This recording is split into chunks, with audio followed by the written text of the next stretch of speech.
الحمد لله نحمده ونستعينه ونستغفره ونؤمن به ونتوكل عليه ونعوذ بالله من شرور أنفسنا ومن سيئات أعمالنا من يهده الله فلا مضل له ومن يضلله فلا هادي له وأشهد أن لا إله إلا الله وحده لا شريك له وأشهد أن محمدًا عبده ورسوله أرسله الله بالحق بشيرًا ونذيرًا وداعيًا إلى الله بإذنه وسراجًا منيرًا أما بعد فإن خير الحديث كتاب الله وإن خير الهدي هدي محمد صلى الله عليه وآله وسلم وشر الأمور محدثاتها وكل محدثة بدعة وكل بدعة ضلالة وكل ضلالة في النار. قال الله تعالى في القرآن المجيد والفرقان الحميد بعد أعوذ بالله من الشيطان الرجيم بسم الله الرحمن الرحيم قل إن كان آباؤكم وأبناؤكم وإخوانكم وأزواجكم وعشيرتكم وأموال اقترفتموها وتجارة تخشون كسادها ومساكن ترضونها أحب إليكم من الله ورسوله وجهاد في سبيله فتربصوا حتى يأتي الله بأمره والله لا يهدي القوم الفاسقين. وقال النبي صلى الله عليه وآله وسلم لا يؤمن أحدكم حتى أكون أحب إليه من والده وولده والناس أجمعين. وقال الله تعالى في القرآن المجيد في شان حبيبه إن الله وملائكته يصلون على النبي يا أيها الذين آمنوا صلوا عليه وسلموا تسليما اللهم صل على محمد وعلى آل محمد كما صليت على إبراهيم وعلى آل إبراهيم إنك حميد مجيد اللهم بارك على محمد وعلى آل محمد كما باركت على إبراهيم وعلى آل إبراهيم إنك حميد مجيد اللهم أرنا الحق حقا وارزقنا اتباعه وأرنا باطلا باطلا وارزقنا اجتنابه رب اشرح لي صدري ويسر لي أمري واحلل عقدة من لساني يفقهوا قولي رب يسر ولا تؤسر وتمم بالخير وبك نستعين يا فتاح ربي زدني علما لا حول ولا قوة إلا بالله حسبنا الله ونعم الوكيل. پاک ہے وہ ذات جو اپنی ذات میں اکیلا ہے، اور ہم یہ گواہی دیتے ہیں کہ اللہ تبارک و تعالیٰ کا کوئی معبود نہیں، اور نبی اکرم صلی اللہ علیہ وآلہ وسلم ان کے بھیجے گئے نبی برحق و رسول ہیں جو کہ عالم دنیا کے لیے رحمت بنا کے بھیج دیے گئے ہیں. اللہ کا لاکھ لاکھ شکر ہے کہ اللہ تبارک و تعالیٰ نے ہمیں ایک مسلمان گھرانے میں پیدا کیا اور ہم مشرف باسلام ہوئے. ماہ ربیع الاول کا مہینہ ہو اور رحمتاً للعالمین سید الکونین خاتم المرسلین امام الانبیاء محمد مصطفیٰ صلی اللہ علیہ وآلہ وسلم کا ذکر نہ ہو خیانت سمجھی جائے گی. ویسے تو سال کے 12 مہینے ہی محبوب خدا حضرت محمد صلی اللہ علیہ وآلہ وسلم کا ذکر لازمی ہے ہر مرد مومن پر، لیکن یہ وہ مہینہ ہے جو کہ خاص کرایا گیا ہے حضور نبی اکرم صلی اللہ علیہ وسلم کی ولادت باسعادت کے ساتھ۔ نبی اکرم صلی اللہ علیہ وآلہ وسلم کی دنیا سے پردہ پوشی کے بعد جو اوائل میں کتابیں لکھی گئیں سیرت پر، ان میں سب سے پہلی کتاب مانی جاتی ہے امام بہقی کی دلائل النبوہ، جس میں امام بہقی رحمہم اللہ فرماتے ہیں کہ نبی اکرم صلی اللہ علیہ وآلہ وسلم کی ولادت باسعادت 12 ربیع الاول کو ہوئی۔ اختلاف اپنی جگہ ہے، لیکن کئی ایسی اور کتابوں میں ماہ ربیع الاول پہ کوئی اختلاف نہیں۔ شیعوں کی بھی ایک بڑی معتبر کتاب ہے اصول الکافی کے نام سے، جہاں پہ پورا ایک باب قائم کیا گیا اور یہ بتایا گیا کہ نبی اکرم صلی اللہ علیہ وآلہ وسلم کی ولادت باسعادت 12 ربیع الاول کو ہوئی۔ تو یہ وہ مہینہ ہے جس میں حضرت صلی اللہ علیہ وآلہ وسلم اس دنیا میں تشریف لائے، اور ان کا آنا ہمارے لیے رحمت کا باعث ہے۔ سورہ اعراف میں اللہ تبارک و تعالیٰ فرماتے ہیں کہ الحمدللہ الذی ہدانا لہذا، جب سارے کے سارے لوگ جنت میں جائیں گے تو سبوں کا یہ کہنا ہوگا کہ اللہ تیرا لاکھ لاکھ شکر ہے کہ تو نے ہمیں یہ نصیب کیا۔ کیا نصیب کیا؟ اسلام ہمیں نصیب کیا۔ تبھی تو نبی اکرم صلی اللہ علیہ وآلہ وسلم نے فرمایا کہ بہترین مومن یا مومن کی صفت یہ ہے کہ وہ راضی ہو جائے اللہ کے رب ہونے پر اور نبی اکرم صلی اللہ علیہ وآلہ وسلم کے نبی برحق اور رسول ہونے پر۔ تو یہ بڑا برگزیدہ مہینہ ہے، اور یہاں پہ صرف چیخنے چلانے سے کام نہیں بنے گا، بلکہ عملی طریقے سے ثابت کرنا پڑے گا کہ ہم بالکل محبان رسول ہیں، کیونکہ ہم کہلائے جاتے ہیں اہل سنت۔ اہل سنت کا مطلب ہوا سنتوں پہ عمل کرنا، ہر بڑی سے بڑی سنت اور ہر چھوٹے سے چھوٹی سنت۔ آج ہماری حالات یہ ہیں کہ جتنے ہم نبی اکرم صلی اللہ علیہ وسلم کے زمانے سے دور ہو رہے ہیں، اتنے ہی ہم سنتوں سے برگشتہ ہو رہے ہیں۔ یا تو ہمارے پاس تعلیمات نہیں ہیں اور ہم عمل نہیں کرتے، یا تو ہمارے پاس تعلیمات ہیں اور ہم نے اپنی آنکھوں کو بند کر کے رکھا ہوا ہے، دلوں پہ تالے پڑے ہوئے ہیں۔ یہ کچھ دنوں پہلے کی بات ہے، اللہ تبارک و تعالی نے سعادت دی کہ ایک نکاح میں ہم نے بیان کیا اور اس میں یہ کہا کہ ولیمہ سنت ہے، جو کہ نبی اکرم صلی اللہ علیہ وآلہ وسلم سے قولاً بھی ثابت ہے اور عملاً بھی ثابت ہے۔ میرا مقصد وہاں پہ بتانے کا یہ تھا کہ نبی اکرم صلی اللہ علیہ وآلہ وسلم کی اگر کوئی سنت آج کے زمانے میں اگر ہم اپناتے ہیں اور اگر ہم صاحب استطاعت ہیں اور اس سے کوئی بگڑی ہوئی چیز بنتی ہے تو آج کے زمانے میں اس سنت پر عمل کرنا واجب ہوتا ہے۔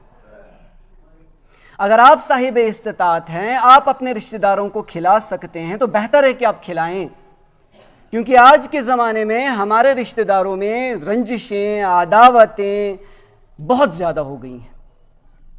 ہم نے رشتے ناطے توڑنا شروع کر دیا ہے اب، جبکہ قرآن میں اللہ تبارک و تعالیٰ فرماتے ہیں فَأَصْلِحُوا بَيْنَ أَخَوَيْكُمْ، جتنے بھی مسلمان ہیں وہ آپ کے بھائی ہیں تو صلح کرانے کی کوشش کرائیں۔ صلح ضروری ہے، لیکن حالات یہاں تک آ چکے ہیں کہ ہم نے اپنے آنگنوں میں اتنے بڑے بڑے دیواریں، اتنے بڑے بڑے فینسز لگا دیے ہیں، اپنی جگہ پہ صحیح ہیں، لیکن ان فینسز لگنے کی وجہ سے ہمارے دلوں پہ بھی اب دیواریں بن چکی ہیں۔ اب ایک مسلمان کو دوسرا مسلمان جو کہ مادرزاد بھائی ہے، بہن ہے یا خونی قرابت داری رکھتے ہیں، ایک دوسرے کا چہرہ دیکھنا پسند نہیں کرتے۔ اور یہی بات میں نے عرض کرنے کی کوشش کی تھی کہ اللہ تبارک و تعالی اس چیز کو پسند نہیں فرماتے، اور میں نے یہ ثابت کیا قرآنی آیات سے اور احادیث نبویہ صلی اللہ علیہ وسلم سے۔ وہی بات اگر آپ کے سامنے میں رکھوں، کیونکہ اس وقت میں نے ایک حدیث سامنے رکھی تھی، آج کئی احادیث آپ لوگوں کے سامنے میں رکھ سکتا ہوں قرآنی آیات کے ساتھ کہ آج ہمارے عملیات کیا ہیں، کہ ہم قرآن سے اور نبی اکرم صلی اللہ علیہ وآلہ وسلم کی جتنی بھی تعلیمات ہیں ان سے کتنے دور ہیں۔ سب سے پہلے حدیث میں آپ کے سامنے پیش کروں تو امی عائشہ رضی اللہ تعالی عنہ فرماتی ہیں الرحم شجنۃ فمن وصلها وصلته ومن قطعها قطعته، صحیح بخاری۔ حضرت عائشہ صدیقہ رضی اللہ تعالی عنہ فرماتی ہیں کہ رحم یعنی رشتہ داری، خونی رشتے، یہ رحمان کے ساتھ جڑے ہوئے ہیں، یہ ان کی شاخ ہیں، یعنی اللہ تبارک و تعالیٰ کے ساتھ جڑے ہوئے ہیں۔ فمن وصلها وصلته، جس نے رشتہ داریاں جوڑیں تو اللہ تبارک و تعالیٰ اس کے ساتھ اپنی رشتہ داری جوڑتا ہے۔ ومن قطعها قطعته، اور جس نے رشتہ داریاں توڑیں اللہ تبارک و تعالیٰ اس سے اپنا رشتہ توڑ دیتا ہے۔ امی عائشہ رضی اللہ تعالی عنہ ایک اور حدیث بیان کرتی ہیں، امام مسلم اسے لاتے ہیں، فرماتی ہیں کہ رسول اللہ صلی اللہ علیہ وآلہ وسلم نے فرمایا جو رحم ہے یعنی خونی رشتے اور ناطے عرش کے ساتھ چمٹے ہوئے ہیں، اللہ کے عرش کے ساتھ،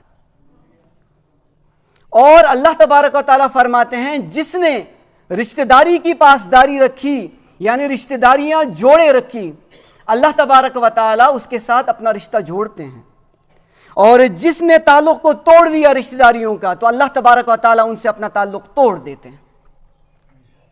سوال یہ پیدا ہوتا ہے کہ عرش اللہ کے عرش کے ساتھ کیسے جڑے ہوئے ہیں؟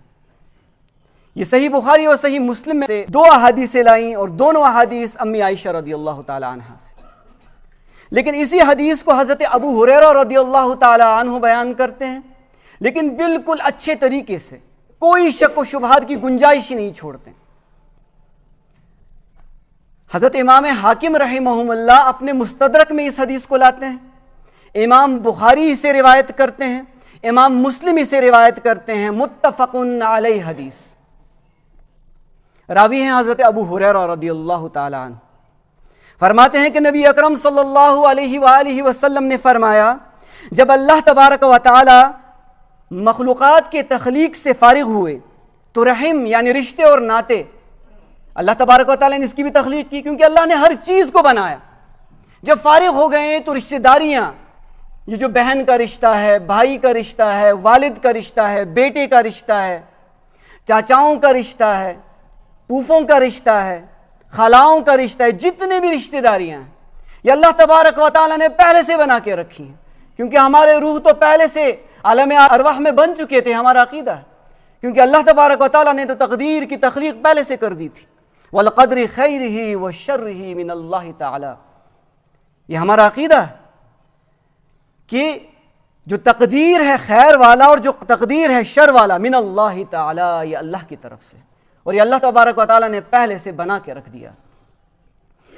تو ابو ہریرہ رضی اللہ تعالی عنہ فرماتے ہیں کہ نبی اکرم صلی اللہ علیہ وسلم نے فرمایا اللہ تبارک و تعالیٰ نے جب سارے مخلوق کی تخلیق کر دی تو یہ جو رحم ہے، جو خونی رشتے ہیں، ناطے ہیں، یہ آ کے اللہ تبارک و تعالیٰ کے دامن قدرت کو تھام لیتے ہیں، جیسے اللہ تبارک و تعالیٰ کی شایع نشان۔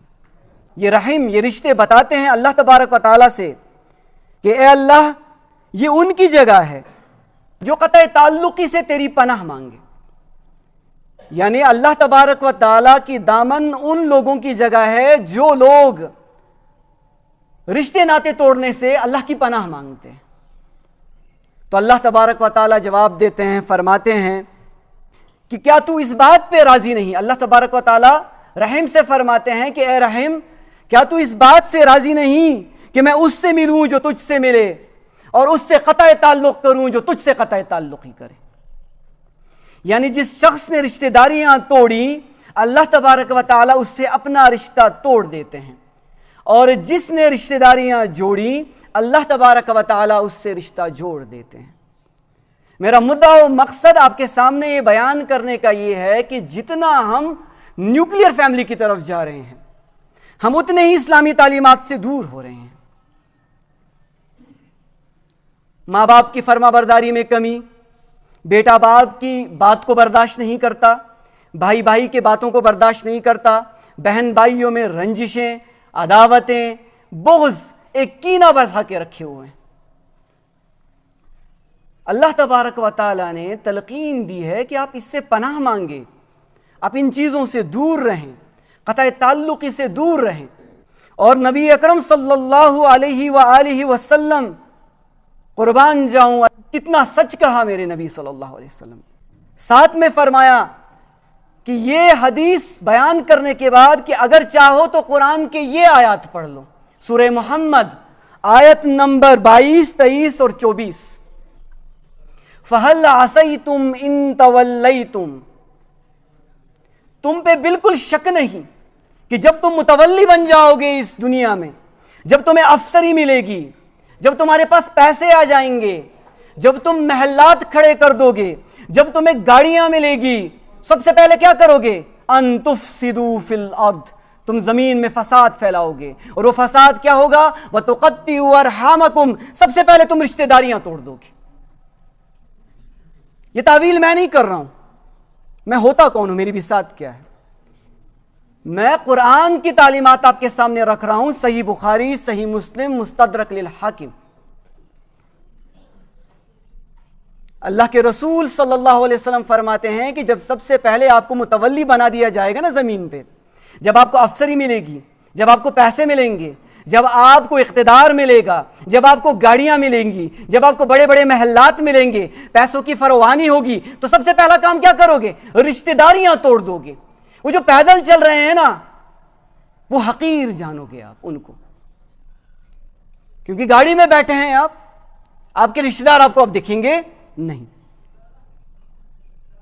اللہ تبارک و تعالیٰ فرماتے ہیں کہ آپ اس سے پناہ مانگے اللہ کی، کہ جس نے اپنے تعلق کو جوڑ دیا اپنے رشتہ داروں کے ساتھ، اللہ نے اس کے ساتھ اپنا تعلق جوڑ دیا، اور جس نے تعلق توڑ دیا اپنے رشتہ داروں کے ساتھ، اللہ نے اس کے ساتھ اپنا تعلق کو توڑ دیا۔ حال ہی کی بات ہے، زیادہ وقت نہیں ہوا، ذو الحجہ کا مہینہ جو گزرا، بارہا اور کئیوں سے یہ بات سنی کہ قربانی کا گوشت جو بانٹا گیا، یہ کہا گیا کہ ہم نے اپنوں کو نہیں دیا، رشتہ داروں کو نہیں دیا۔ تو میں نے کہا کہ کس کو دیا پھر؟ بولا ہم نے غریبوں کو دیا اور ان کو دیا جنہوں نے قربانی نہیں کی۔ بظاہر کوئی حدیث ہمیں ملتی نہیں کہ یہ بتایا جائے کہ 3 حصے کیے جائیں، لیکن ایک بات جو متواتر عمل سے ثابت ہے کہ جب بھی قربانی کریں تو اس کے 3 حصے آپ کریں گے۔ پہلا حصہ اپنے آپ کے پاس، یعنی اپنے پاس رکھیں گے، اپنے اہل و عیال کے لیے۔ دوسرا حصہ اپنے اقربا کے لیے، اور تیسرا حصہ غریب و مساکین کے لیے۔ اب آپ کہیں گے یہ بات میں نے کہاں سے کی؟ یہ بات ہمیں ملتی ہے سورہ حج سے۔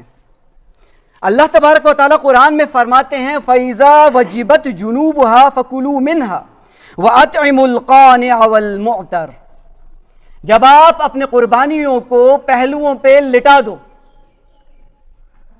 تو اس میں سے ان کو دو۔ پہلے فَكُلُوا مِنْهَا، پہلے خود کھاؤ، یعنی اپنا ایک حصہ رکھو۔ وَأَطْعِمُوا الْقَانِعَ وَالْمُعْتَرَ، اور ان کو دو جو تم سے مانگے اور ان کو دو جو تم سے نہ مانگے۔ جو نہ مانگے وہ آپ کے رشتہ دار، اور جو مانگے وہ غرباء و مساکین۔ تو یہ بات آئی کہ آپ کھا کس کا حصہ رہے ہیں؟ میں نے کہا کہ حضرت اچھی بات ہے، آپ نے 2 حصے کیے، ایک حصہ اپنے گھر میں رکھا، ایک حصہ غرباء و مساکین کو دیا، لیکن یہ حصہ جو کھایا ہے کس کا حصہ کھایا؟ یہ حصہ جو کھایا یہ قرابت داروں کا کھایا۔ اس کا مطلب آپ کو سورہ بقرہ نے کبھی بھی یہ ہدایت دی ہی نہیں۔ سورہ بقرہ آیت نمبر 177، مشہور آیت البر، اللہ تبارک و تعالیٰ فرماتے ہیں لیس البر ان تولوا وجوہکم قبل المشرق والمغرب ولکن البر من آمن باللہ، نیکی اس میں نہیں کہ تم اپنا چہرہ مشرق کی طرف کرو یا مغرب کی طرف کرو، نیکی اس میں ہے کہ تم اللہ پہ ایمان لاؤ، اللہ کے رسول پہ ایمان لاؤ، اللہ کی کتابوں پہ ایمان لاؤ، اللہ کے ملائکہ پہ ایمان لاؤ، اور ساتھ میں اللہ تبارک و تعالیٰ فرماتے کہ سب سے بہترین نیکی یہ ہے کہ آپ دو جو آپ خرچ کرنا چاہتے، جو محبوب ترین چیز ہے آپ کے لیے، ذوی القربا، اپنے قرابت داروں کو، اپنے رشتہ داروں کو، قرآن ہدایت دے رہا ہے کہ اپنے رشتہ داروں کو شروعاتی طور پہ دینا۔ میں نے آپ کے سامنے یہ بات اس لیے عرض کی شروعات میں کہ ہمارے گھروں میں یہ جو بخل بخیلی آئی ہے یہ ہے کہ ہم نے رشتہ داریوں کو توڑ دیا ہے، تو اللہ تبارک و تعالیٰ نے اپنی قطع تعلقی کر دی ہمارے ساتھ۔ جب کر دی اس کے بعد ہم نے چھوٹی چھوٹی چیزوں میں کیا کیا؟ سب سے پہلے رشتہ داروں کو نکال دیا، باہر کر دیا۔ فَهَلْ عَصَيْتُمْ إِن تَوَلَّيْتُمْ أَن تُفْسِدُوا فِي الْأَرْضِ وَتُقَطِّعُوا أَرْحَامَكُمْ۔ فساد پہلے یہ پھیلاؤ گے کہ اپنے رشتہ داریوں کو سب سے پہلے ہی توڑو گے، سب سے پہلے۔ اللہ تبارک و تعالیٰ سورہ نساء میں فرماتے ہیں وَاعْبُدُوا اللَّهَ وَلَا تُشْرِكُوا بِهِ شَيْئًا، اللہ تبارک و تعالیٰ کی عبادت کرو، اس کے ساتھ کسی کو شریک نہ ٹھہراؤ۔ وَبِالْوَالِدَيْنِ إِحْسَانًا، اور اپنے والدین کا احسان مانو۔ پھر بعد میں وَبِذِي الْقُرْبَى، اور اپنے رشتہ داروں کے ساتھ رشتہ داریاں قائم رکھو۔ پھر اس کے بعد آئے وَالْيَتَامَى، پہلے والدین، پھر رشتہ دار، پھر یتامہ۔ جیسے میں نے آپ کے سامنے بیان کیا آیت البر میں اللہ تبارک و تعالیٰ بالکل صاف طریقے سے فرماتے ہیں سب سے پہلا کہ وَآتَ الْمَالَ عَلَى حُبِّهِ، اور اس مال کو دو جس سے تم محبت کرتے ہو، عَلَى حُبِّهِ ذَوِي الْقُرْبَى، سب سے پہلے اپنے رشتہ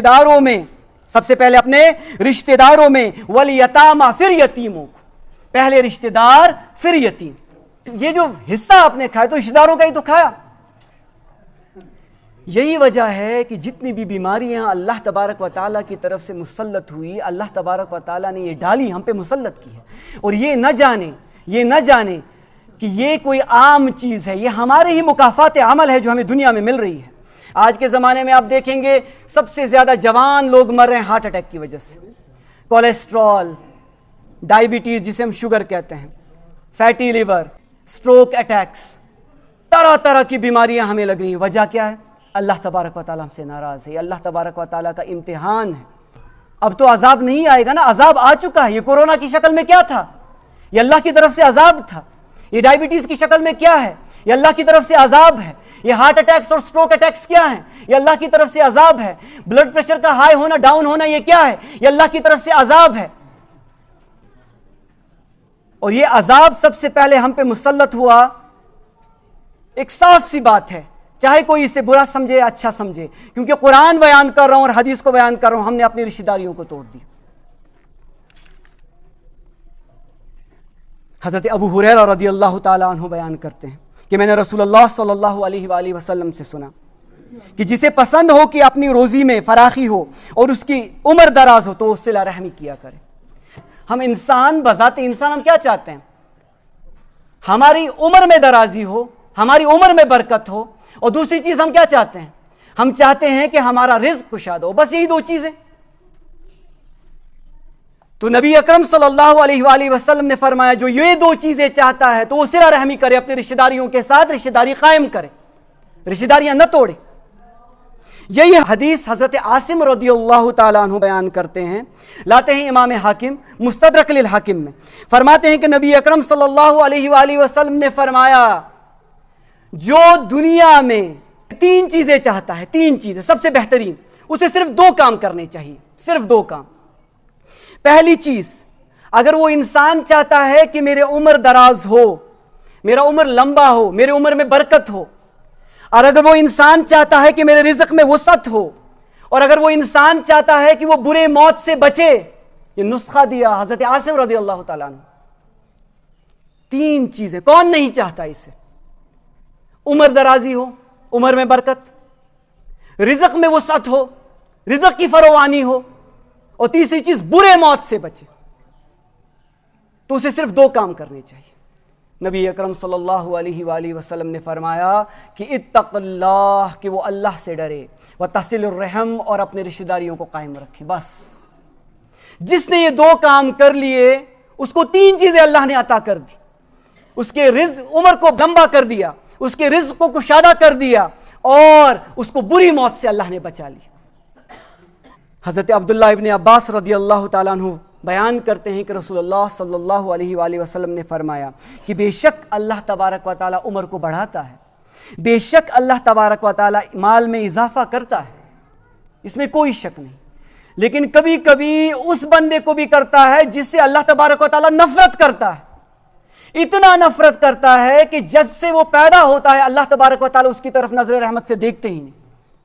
صحابہ حیران ہوئے، یا رسول اللہ صلی اللہ علیہ وسلم، ایسا کوئی آدمی جس سے اللہ بے حد ناراض ہے، اس کی پیدائش سے اللہ تبارک و تعالیٰ کی ذات اس کی طرف دیکھتی بھی نہیں، پھر بھی اللہ تبارک و تعالیٰ اس کی عمر میں درازی اور اس کے رزق میں وسعت کرتا ہے۔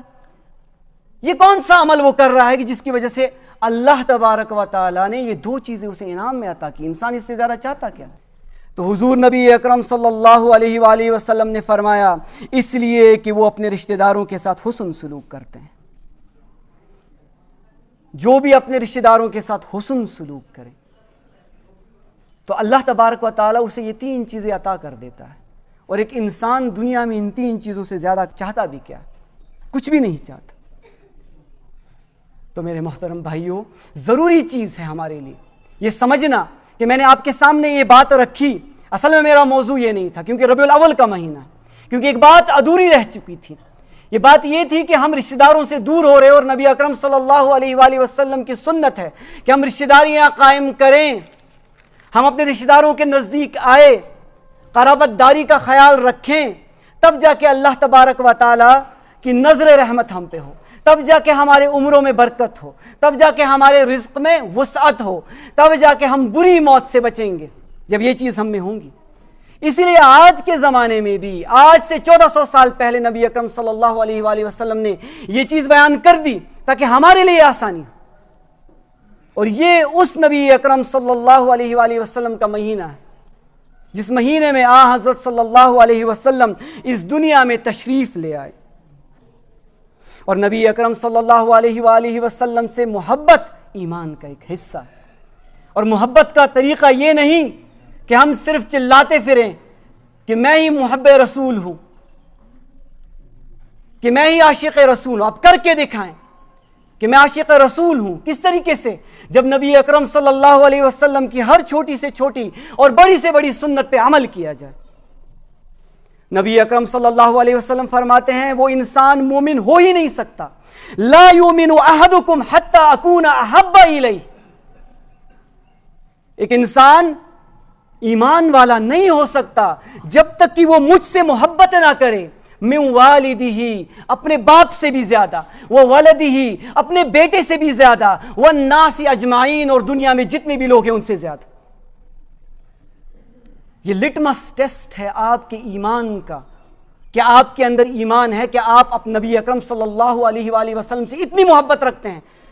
آپ ترازو میں رکھیں اپنی اولاد کو، اپنے ماں باپ کو، تب جا کے آپ کو پتا چلے گا کہ محبت کا درجہ کتنا ہے۔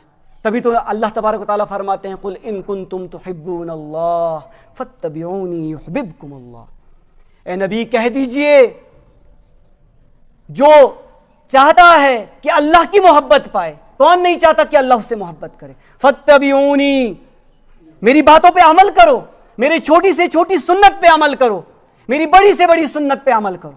حضرت عثمان بن عفان رضی اللہ تعالیٰ عنہ ایک بار وضو کے لیے پانی منگواتے ہیں، وضو کر لیتے ہیں مکمل طریقے سے، پھر اس کے بعد ایک تبسم آ جاتی ہے چہرہ مبارک پہ، مسکرا دیتے ہیں، تو فرماتے ہیں باقی صحابہ کو کہ صحابہ کیا آپ کو خبر ہے کہ میں نے کیوں مسکرایا وضو کے بعد؟ پھر خود ہی کہا کہ میں نے رسول اللہ صلی اللہ علیہ وسلم کو وضو کرتے ہوئے دیکھا اور اس کے بعد ایسے ہی تبسم کرتے ہوئے دیکھا، میں نے اس سنت کو مکمل کیا، میں نے سنت پہ عمل کیا۔ ایک چھوٹی سی سنت کہ وضو کے بعد نبی اکرم صلی اللہ علیہ وسلم مسکرایا کرتے تھے، یہ سنت پہ عمل کرنے کا درجہ ہے۔ چھوٹی سے چھوٹی سنت کہ آپ کو تو جوتا پہننا ہے، آپ دائیں پیر پہلا کریں، آپ کو جوتا نکالنا ہے، آپ بائیں پیر سے پہلے جوتا نکالیں، آپ کو مسجد میں ویسے بھی آنا ہے، آپ دایاں پیر آگے کرے آ جائیں، آپ جب اتریں گے تو سبحان اللہ کہیں، آپ جب چڑھائی پہ چڑھے تو اللہ اکبر کہیں۔ یہ سنت پہ عمل کرنے کا طریقہ ہے، ہر چھوٹی سے چھوٹی سنت، ہر بڑی سے بڑی سنت۔ یہ ہے ماہ ربیع الاول کا اصل میں میسج جو پیغام دیا ہے کہ 12 کے 12 مہینے نبی اکرم صلی اللہ علیہ وآلہ وسلم کی سنت پہ عمل کرنا، ماہ ربیع الاول کا منانا ہے۔